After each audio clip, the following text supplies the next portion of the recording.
Hello students मु महेश आपण माने देखुछंती ओडिया स्टडी चैनल्स। आज मु आपण मानक पई नै आसीछि इग्नो बीडीपी बीए कोर्स रो हिस्ट्री सब्जेक्ट EHI 2 रो previous assignment and answer sheet. एही असाइनमेंट रे थिबा समस्त क्वेश्चन वेरी इंपोर्टेंट जहा कि प्राय परीक्षा रे एही क्वेश्चन आसे। तेबे चलंतु आम्भे असाइनमेंट ऊपर सीधा नजर पकाइबा। असाइन उपर नजर पकाइबा पूर्व जदि आपण माने आम चैनल को सब्सक्राइब करना तेबे जल्दी करनियंतु कहीं प्रतिदिन आमर नुआ नुआ सब्जेक्ट उपर आलोचना करा जो तार नोटिफिकेशन आपण सहजरे पाई परिबे। तेबे चलंतु आमे सीधा जिबा असाइनमेंट उपर नजर पकाइबा। हरप्पा सभ्यतार धार्मिक विचार और आचरण विषय रे लेख।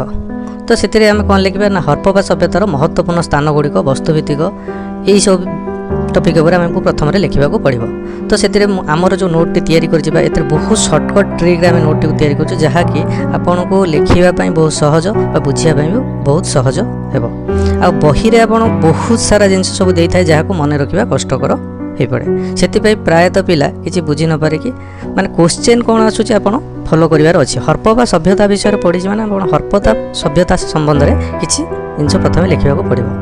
तो आम ये कौन लिखले ना प्राथमिक हरप्पा सभ्यता ख्रीष्टपूर्व 3500 मध्य आरंभ होता। शारजान मसलों गणना अनुसार हरप्पा सभ्यता ख्रीष्टपूर्व 5535 वर्ष पूर्व आरंभ होता।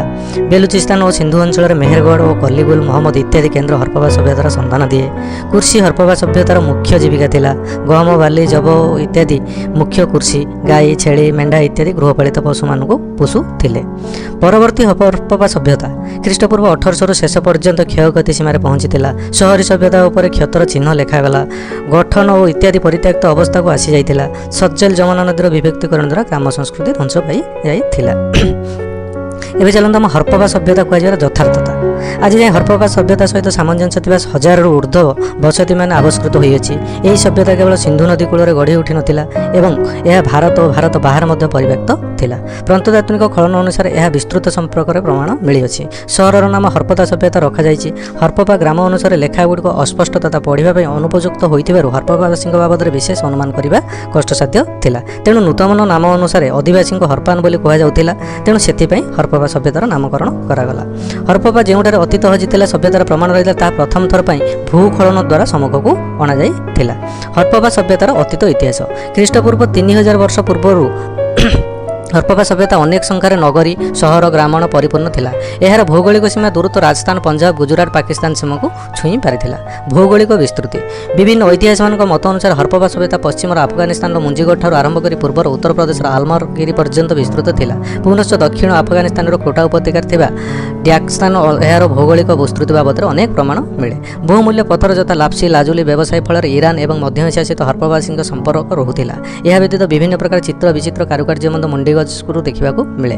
मध्यप्राच्य और दक्षिण बेलुचिस्तान अंचल में आलजीरा और टोगाओ निंडुआरी और कालगोटा आंभ को प्राथमिक हरप्पा चित्र देवा संगे संगे विभिन्न केन्द्र हात्री नदी कूल गढ़ी उठिथिबा सभ्यता उपर दृष्टि निक्षेप कराए। यह एक उन्नति सभ्यता थिला एवं एहार भौगोलिक विस्तृत आमरी कोटाजीत मेहरगढ़ रहमान और देहली रेल किला पंजाब भागलपुर और कालीबाग ठारे गढ़ी उठिथिबा सहर गुड़िक उपर यथेष्ट प्रमाण दिए। कृषि और अन्य केन्द्र मानकर भित्तिभूमि वर्तमान पाकिस्तान और उत्तर पश्चिम भारत हरप्पा सभ्यतार मुख्य केन्द्र थिला। ये समस्त अंचल सुखिला तथा स्वल्प वृष्टिपात स्थान रूपे परिगणित होउथिला। किंतु अन्य स्थान यथा पंजाब और सिंधु अंचल सिंधु नदीर उर्वर पटुमाटी द्वारा सुजल सुफला शस्य श्यामल थिला।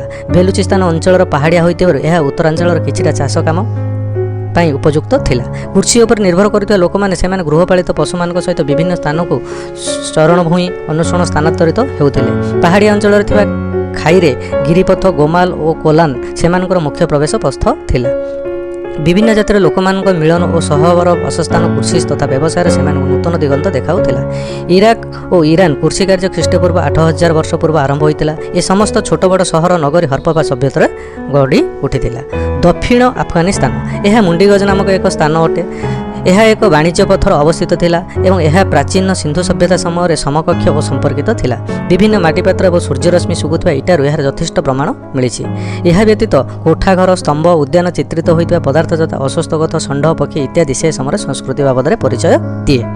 कोटा उपत्यका यार अवस्थित दक्षिण पूर्व मुंडीगज सहर ठारू किछि दूर अटे। एठारे डैम शावक नामक स्थान आविष्कृत होता ख्रीष्टपूर्व 3000 वर्ष तलर कहुए। घर सहित इटारे निर्मित होता कांथ विभिन्न प्रकार माटीपात्र मुंडी କାଗଜ ଠାରୁ ମିଳିଥିବା ମାଟି ପାତ୍ରର କାରୁକାର୍ଯ୍ୟ ସହିତ ସମକକ୍ଷ ଥିବାର ପ୍ରମାଣ ମିଳିଛି। ଲୋକମାନେ ପଥର ଖୋଦ ଏବଂ ତମ୍ବା ବ୍ୟବହାର କରୁଥିଲେ ଦେଖିବାକୁ ମିଳେ। ମଧ୍ୟ ଏବଂ ଦକ୍ଷିଣ ବେଲୁଚି ସ୍ଥାନ। ମଧ୍ୟ ଓ ଦକ୍ଷିଣ ବେଲୁଚି ସ୍ଥାନର କେନ୍ଦ୍ର ଯଥା ଅଞ୍ଜିରା, ଟେଗାଓ, ନିନ୍ଦୁଆରୀ ଏବଂ ବାଲାକୋଟ ସ୍ଥାନଗୁଡ଼ିକ ଆମକୁ ହରପ୍ପା ସଭ୍ୟତାର ସମୟ ବାବଦରେ ଅବଗତ କରାଇଥାଏ। ସେଠାରେ ଥିବା ଛୋଟ ଛୋଟ ଗ୍ରାମ ଏବଂ ସହର ତଥା ବାଲକୋଟରୁ ଆବିଷ୍କୃତ ହୋଇଥିବା ବୃହତ ଘର ଏବଂ ମାଟିପାତ୍ର ବେଲୁଚିସ୍ତାନ ସଂସ୍କୃତି ପରିପ୍ରକୃତ ବାବଦରେ ପ୍ରମାଣ ଦେଇଥାଏ। ସିନ୍ଧୁ ଉପତ୍ୟକା ଖ୍ରୀଷ୍ଟପୂର୍ବ 4000 ବର୍ଷ ମଧ୍ୟ ଭାଗରୁ ସିନ୍ଧୁ ଉର୍ବର ଅଞ୍ଚଳରେ କିଛିଟା ପରିବର୍ତ୍ତନ ଆଣିଥିଲା। ସିନ୍ଧୁ ଓ ଭାଦ୍ରା ନଦୀ କୂଳରେ କେତେକ ଛୋଟ ଓ ବଡ଼ ବସତି ସ୍ଥାପିତ ହୋଇଥିଲା।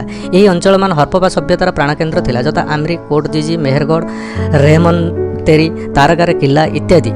ପଞ୍ଜାବ ଏବଂ ବାହାବଳପୁର। ପଶ୍ଚିମ ପଞ୍ଜାବରେ ହରପ୍ପା ଅବସ୍ଥିତ ସମସ୍ତଙ୍କୁ ଜଣାଅଛି। ପ୍ରତ୍ନତାତ୍ତ୍ୱିକ ଖନନ ପରେ ଏଠାରେ ନଗରୀ ସଭ୍ୟତାର ଚିହ୍ନ ମିଳିଅଛି। ବାହାବଳପୁରଠାରେ 40 ଗୋଟି ବସତି ରହିଅଛି।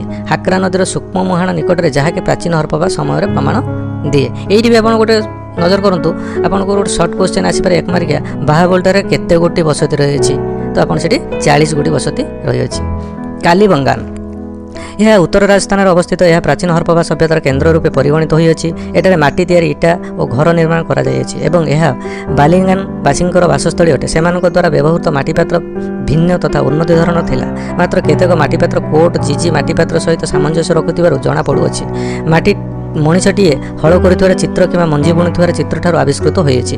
ଏହିପରି ହରପ୍ପା ସଭ୍ୟତାର ଅନେକ ଗୁଡ଼ିଏ ଛୋଟ ବଡ଼ ସହର, ନଗରୀ, ଗ୍ରାମ ଏବଂ ଅନେକ କୃଷିଭିତ୍ତିକ କେନ୍ଦ୍ରମାନ ଗଢ଼ି ଉଠିଥିଲା। এইটা গলা আমার প্রথম হরপ্পা সভ্যতার ধার্মিক বিচার বা আচরণ বিষয়। সেকেন্ড প্রশ্নটি আমার রয়েছে প্রাক বৈদিক যুগঠার পরবর্তী বৈদিক যুগ মধ্যে হয়েছে সামাজিক, রাজনৈতিক ও অর্থনৈতিক পরিবর্তন উপরে আলোকপাত করা।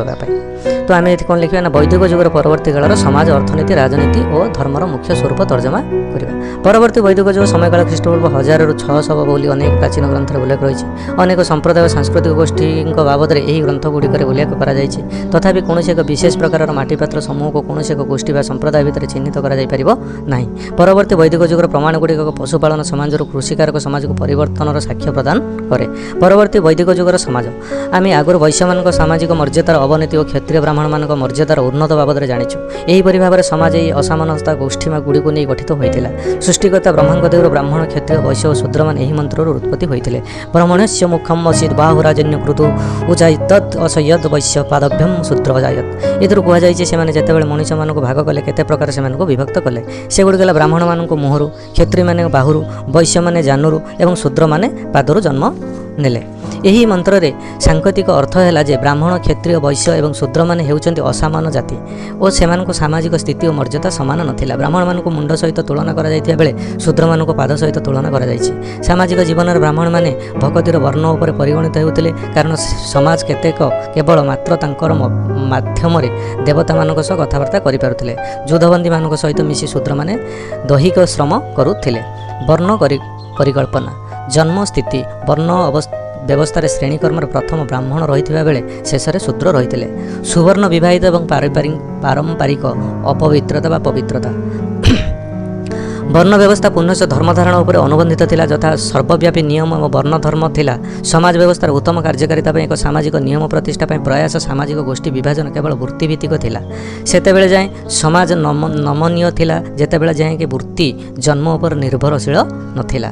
ପରବର୍ତ୍ତୀ ବୈଦିକ ଯୁଗରେ ଭୌଗୋଳିକ ସ୍ଥିତିର ପରିବର୍ତ୍ତନ କରିବାକୁ ଯାଇ ବୈଦିକ ଲୋକେ ଅଣବୈଦିକ ସମ୍ପ୍ରଦାୟମାନଙ୍କ ସହିତ ଯୁଦ୍ଧ କରିଥିଲେ। ସମାଜର ବ୍ରାହ୍ମଣ ଏବଂ କ୍ଷତ୍ରିୟମାନଙ୍କୁ ଗୁରୁତ୍ୱ ବଢ଼ୁଥିବା ଦୃଷ୍ଟିରୁ ସେମାନଙ୍କୁ ସ୍ୱତନ୍ତ୍ର ମର୍ଯ୍ୟାଦାକୁ ଅକ୍ଷୁର୍ଣ୍ଣ ରଖିବାକୁ ଯାଇ ବର୍ଣ୍ଣ ଭାବନା ମୌଳିକ ନୀତି ଉପରେ ଆଧାରିତ ହୋଇ ରହିଥିଲା। ଗୋତ୍ର ଏହି ସମୟରେ ବିକାଶ ଲାଭ କରିଥିଲା। ନିଜ ସମ୍ପ୍ରଦାୟର ବିବାହ ବିରୋଧରେ ଲୋକେ ଅନ୍ୟ ଗୋତ୍ରରେ ବିବାହକୁ କାର୍ଯ୍ୟକାରୀ କରିବା ଆରମ୍ଭ କରିଦେଇଥିଲେ। ଗୋତ୍ର ଏକ ପୂର୍ବରୁ ରୁଷ୍ଠାରୁ ନିମ୍ନଗାମୀ ହେବା ଦର୍ଶାଏ ଏବଂ ସୁଗୋତ୍ର ବିବାହ ହୋଇପାରେ ନାହିଁ। ପରିବାର ପିତୃକେନ୍ଦ୍ରିକ ପରିବାର ଓ ସୁପ୍ରତିଷ୍ଠିତ ହୋଇପାରିଥିଲା ତଥା ଗୃହପତି ଏକ ସ୍ୱତନ୍ତ୍ର ମର୍ଯ୍ୟାଦାର ଅଧିକାରୀ ହୋଇପାରିଥିଲେ। ଗୃହପତିମାନେ ଧନୀ ଥିଲେ ଏବଂ ଯଜମାନ ହେବା ଓ ତାଙ୍କର ପାରମ୍ପରିକ ଭୂମିକା ଥିଲା।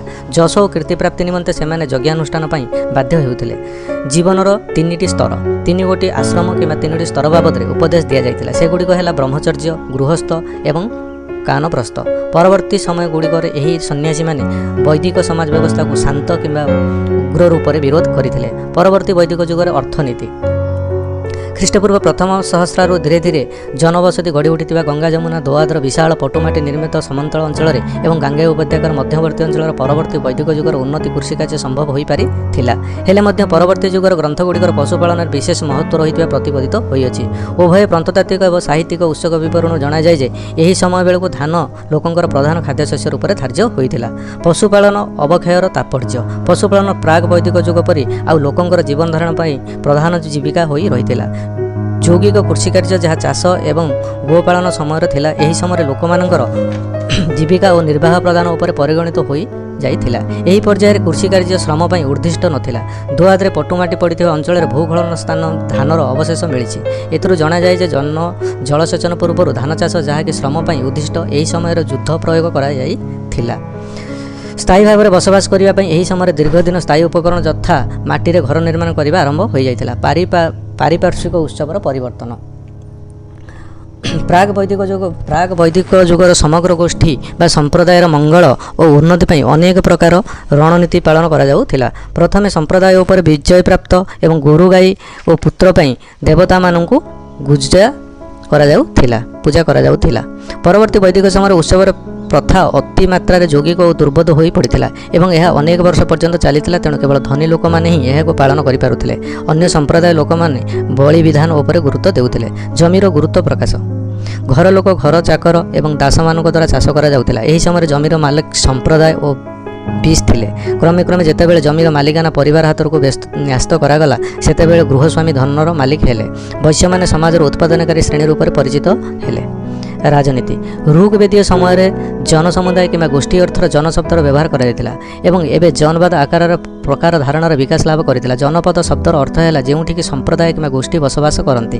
ପରବର୍ତ୍ତୀ ବୈଦିକ ଗ୍ରନ୍ଥଗୁଡ଼ିକର ପ୍ରଥମ ଥର ପାଇଁ ରାଷ୍ଟ୍ର ଶବ୍ଦର ବ୍ୟବହାର ମଧ୍ୟ ହୋଇଥିଲା। ଦୁଇଗୋଟି ବଡ଼ ଓ ମହତ୍ତ୍ୱପୂର୍ଣ୍ଣ ବୈଦିକ ସମ୍ପ୍ରଦାୟ ହୋଇ କୁରୁବଂଶ ବିକାଶ କରିଥିଲେ। ଭାରତ ଏବଂ ପୁରୁ ସମ୍ପ୍ରଦାୟ ଉପରେ ଗଙ୍ଗା ଯମୁନା ଦୋଆଦ ଅଞ୍ଚଳରେ ଅଧିକାର କରିଥିବା ବାବଦରେ ବୈଦିକ ଗ୍ରନ୍ଥଗୁଡ଼ିକ ଉଲ୍ଲେଖ ହୋଇଛି। ପାଞ୍ଚାଳମାନେ ଦୋଆଦର ମଧ୍ୟବର୍ତ୍ତୀ ଅଞ୍ଚଳକୁ ଅଧିକାର କରିଥିଲେ। ଏହାକୁ ପାଞ୍ଚାଳ ଦେଶ କୁହାଯାଏ। ଏଥିରୁ ଜଣାଯାଏ ଯେ ସାମ୍ପ୍ରଦାୟିକ ପରିଚୟ ଅଞ୍ଚଳରୁ ପରିଚୟର ମଧ୍ୟରେ ମିଳେଇ ଯାଉଥିଲା। ଜନ ଆଧିପତ୍ୟ ପ୍ରତିଷ୍ଠିତ ଅଞ୍ଚଳ ମଧ୍ୟରେ ସମ୍ପର୍କ ଯୋଗୁଁ ଖ୍ରୀଷ୍ଟପୂର୍ବ ଷଷ୍ଠ ଶତାବ୍ଦୀ ସୁଦ୍ଧା ଜନପଦ ଏବଂ ମହାଜନପଦରୁ ମୁକ୍ତ ସବୁ ଗଢ଼ି ଉଠିଥିଲା। ଗୋଷ୍ଠୀର ମୁଖ୍ୟ ଏବଂ ଯୋଦ୍ଧାଗଣ ଯେତେବେଳେ ସମ୍ପ୍ରଦାୟଗୁଡ଼ିକ ଏକତ୍ରିତ ହୋଇ କୌଣସି ଏକ ଅଞ୍ଚଳ ଭିତରେ ଚିହ୍ନିତ ହେଲେ, ତାହା ସମ୍ପ୍ରଦାୟର ମୁଖ୍ୟଙ୍କ ପଦ ମର୍ଯ୍ୟାଦା, କ୍ଷମତା ଏବଂ କାର୍ଯ୍ୟଧାରାର ପରିବର୍ତ୍ତନ ଆଣିଥିଲା। ରାଜନ ଅଥବା ମୁଖ୍ୟ ଏହାପରେ କେବଳମାତ୍ର ଗୋରୁଗାଈଙ୍କ ବଳପୂର୍ବକ ଛଡ଼ାଇ ଆଣିବା କାର୍ଯ୍ୟ ବ୍ୟତୀତ ତାଙ୍କ ନିଜ ସମ୍ପ୍ରଦାୟ ଲୋକେ ରହୁଥିବା ଅଞ୍ଚଳ ବା ରାଜ୍ୟରେ ରକ୍ଷାକର୍ତ୍ତା ରୂପରେ ଆବିର୍ଭାବ ହୋଇଥିଲେ। ସାମ୍ପ୍ରଦାୟିକ ସଭା କ୍ଷତ୍ରିୟମାନଙ୍କ ମର୍ଯ୍ୟାଦା ପରିବର୍ତ୍ତନର ପ୍ରତିଫଳ ହୋଇଥିଲା। ସାମ୍ପ୍ରଦାୟିକ ସଭା ଏହି ସମୟରେ ସମ୍ପତ୍ତି ଅପେକ୍ଷା ସଭା ବେଶୀ ମହତ୍ତ୍ୱପୂର୍ଣ୍ଣ ହୋଇଯାଇଥିଲା। ରାଜାଙ୍କର ବୈଧତା ଦୃଢ଼ ରୂପରେ ପ୍ରତିଷ୍ଠିତ ଉତ୍ତରାଧିକାରୀ ସୂତ୍ରରୁ ସିଂହାସନ ଆହରଣ ଏବଂ ଜ୍ୟେଷ୍ଠାଧିକାର ନିୟମରେ ଆବର୍ତ୍ତନମାନଙ୍କୁ ରାଜାଙ୍କୁ ସିଂହାସନ ରୂଢ଼ କରିବା ପାଇଁ ରାଜ୍ୟାଭିଷେକ ପ୍ରଥା ବିଶେଷ ମହତ୍ତ୍ୱପୂର୍ଣ୍ଣ ଥିଲା। ଋଗ୍ବେଦୀୟ ସମୟରେ ଅଶ୍ୱଗଢ଼ ଯଜ୍ଞ ଏବଂ କ୍ଷୁଦ୍ର ଅନୁଷ୍ଠାନ ଥିଲା, କିନ୍ତୁ ଏହି ସମୟ କେବଳ ଯଜ୍ଞାନୁଷ୍ଠାନ କରାଯାଉନଥିଲା। ଅନ୍ୟ ରାଜାଙ୍କୁ ଜୟ କରି ଅଧିକୃତ ରାଜ୍ୟର ନିଜସ୍ୱ ଅଧିକାର ବୈଧକରଣ କରିବା ପାଇଁ ବି କରାଯାଉଥିଲା। ସାମ୍ପ୍ରଦାୟିକ ସଂଘର୍ଷ ସମ୍ପ୍ରଦାୟ ମଧ୍ୟରେ ତଥା ନିଜ ସମ୍ପ୍ରଦାୟ ମଧ୍ୟରେ ବିବାଦ ଅଥବା ସଂଘର୍ଷର ପରିବର୍ତ୍ତନ ସଂଘଟିତ ହେଉଥିଲା। ଯୁଦ୍ଧଗୁଡ଼ିକ ଆଉ ପଶୁ ସମ୍ପଦ ଅଧିକାର କରିବା ପାଇଁ ଖଣ୍ଡ ବିଖଣ୍ଡିତ ଯୁଦ୍ଧ ନ ହୋଇ ଜମି ଅଧିକାର ମୁଖ୍ୟ ଉଦ୍ଦେଶ୍ୟ ହୋଇଥିଲା। ସମ୍ପ୍ରଦାୟର ଜନସଂଖ୍ୟା ବୃଦ୍ଧି ଅଧିକ ଅଞ୍ଚଳର ଅଧିକାର କରିବା ପାଇଁ ପ୍ରବର୍ତ୍ତାଇ ଥିଲା। ଲୁହାର ତିଆରି ଅସ୍ତ୍ରଶସ୍ତ୍ର ତଥା ହାଲୁକା ଚକଯୁକ୍ତ ଘୋଡ଼ା ଟଣା ରଥ ଯୋଦ୍ଧାମାନଙ୍କୁ ଯୁଦ୍ଧ କ୍ଷମତାକୁ ବୃଦ୍ଧି କରାଇଥିଲେ। ପୂଜକ ରାଜନ୍ୟ କ୍ଷତ୍ରିୟ ବର୍ଗର କ୍ଷମତା ଓ ପ୍ରତିପ୍ରତି ବୃଦ୍ଧି ସହିତ ବ୍ରାହ୍ମଣମାନଙ୍କ ମହତ୍ତ୍ୱ ମଧ୍ୟ ଆଶାତି ଭାବରେ ବୃଦ୍ଧି ପାଇଥିଲା। କାରଣ ବ୍ରାହ୍ମଣମାନେ କ୍ଷତ୍ରିୟଙ୍କର ଅଭିଷେକ ପ୍ରଥା ସାମ୍ପ୍ରତିକ ପୂର୍ବକ ତାଙ୍କୁ ରାଜଗାଦିରେ ଆସନ କରାଯାଉଥିଲା। କ୍ଷତ୍ରିୟ ଯଜମାନମାନେ ବ୍ରାହ୍ମଣମାନଙ୍କୁ ଦାନ ଓ ଦକ୍ଷିଣା ମାଧ୍ୟମରେ ସମ୍ପତ୍ତି ପ୍ରଦାନ କରୁଥିଲେ। ଏହିସବୁ ପରେ ଏହା ଅନୁଭବ କରାଯାଉଥିଲା ଯେ ଦେବତାମାନଙ୍କୁ ଯୁଦ୍ଧ ମାଧ୍ୟମରେ ପ୍ରାର୍ଥନା କରି ଆବାହନ କରାଯାଇ ରଖାଯାଇପାରିବ ଏବଂ ବ୍ରାହ୍ମଣ ପୁରୋହିତମାନଙ୍କୁ ଦାନ ଦ୍ୱାରା ସନ୍ତୁଷ୍ଟ କରାଯାଇପାରିବ। ଏହିପରି ଭାବରେ ପୁନଶ୍ଚ ଏହି ଦୁଇ ଗୋଷ୍ଠୀ ମଧ୍ୟରେ ସୀମିତ ଥିଲା ତଥା ଧୀରେ ଧୀରେ ରାଜନୈତିକ ଆଧିପତ୍ୟ କ୍ଷତ୍ରିୟମାନଙ୍କ ପାଖକୁ ଚାଲିଗଲା। ଧର୍ମ ପରବର୍ତ୍ତୀ ସମୟରେ ଦୁଇଗୋଟି ଧର୍ମ ପରମ୍ପରା ବାବଦରେ ଉଲ୍ଲେଖ କରାଯାଇଛି, ଯଥା ବୈଦିକ ଯାହାକି ସାମ ଏବଂ ଯଜୁର୍ବେଦ ସଂହିତା ଏବଂ ବ୍ରାହ୍ମଣଙ୍କର ପ୍ରକାଶିତ ହୋଇଛି ଏବଂ ଅଣବୈଦିକ କିମ୍ବା ଲୋକଙ୍କ ପରମ୍ପରା ଯାହାକି ବିଶବ୍ଦ ଭାବରେ ଅଥର୍ବବେଦରେ ପ୍ରକାଶିତ ହୋଇଛି। ଏହା ସତ୍ୟ ଯେ ଅର୍ଥବେଦୀୟ ଧର୍ମ ପରମ୍ପରା ବୈଦିକ ଧର୍ମର ଏକ ଅଂଶ ଥିଲା।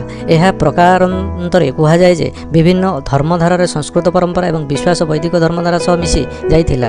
ଯଜୁର୍ବେଦ ସଂହିତା ଏବଂ ବ୍ରାହ୍ମଣର ସେ ସମୟରେ ବଳି ପ୍ରଥା ବାବଦରେ ଉଲ୍ଲେଖ କରାଯାଇଛି। ଏହି ସମୟରେ ବଳି ପ୍ରଥା ବିଶେଷ ଗୁରୁତ୍ୱପୂର୍ଣ୍ଣ ଥିଲା।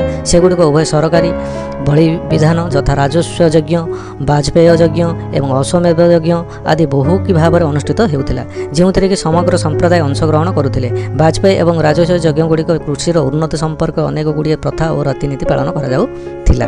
ପୌରାହିତ୍ୟ ବିଧି ପ୍ରଥାଗୁଡ଼ିକ ବିସ୍ତୃତ ଭାବେ ସମ୍ବନ୍ଧର ପରବର୍ତ୍ତୀ ବୈଦିକ ଯୁଗରେ ଗ୍ରନ୍ଥଗୁଡ଼ିକ ଉଲ୍ଲେଖ କରିଛନ୍ତି। ଏହି ସମୟ ବେଳକୁ ସେଗୁଡ଼ିକ ଯୌଗିକ ଓ କଷ୍ଟସାଧ୍ୟ ହୋଇ ପଡ଼ିଥିଲା, ଯାହାକି ସମ୍ପନ୍ନ କରାଯାଇଥିବା ବୃତ୍ତିଧାରୀ ଅଭିଜ୍ଞ ଓ ଜ୍ଞାନୀ ଲୋକଙ୍କ ଆବଶ୍ୟକ ହେଉଥିଲା।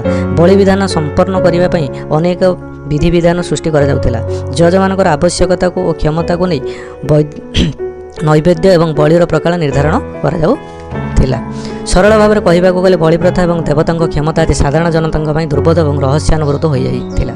ଏହି ପ୍ରକାର ବ୍ରାହ୍ମଣ ଓ ପୂଜକ ଗୋଷ୍ଠୀ ଯଜ୍ଞ ବାବଦରେ ବିଶେଷଜ୍ଞ ହୋଇଗଲେ।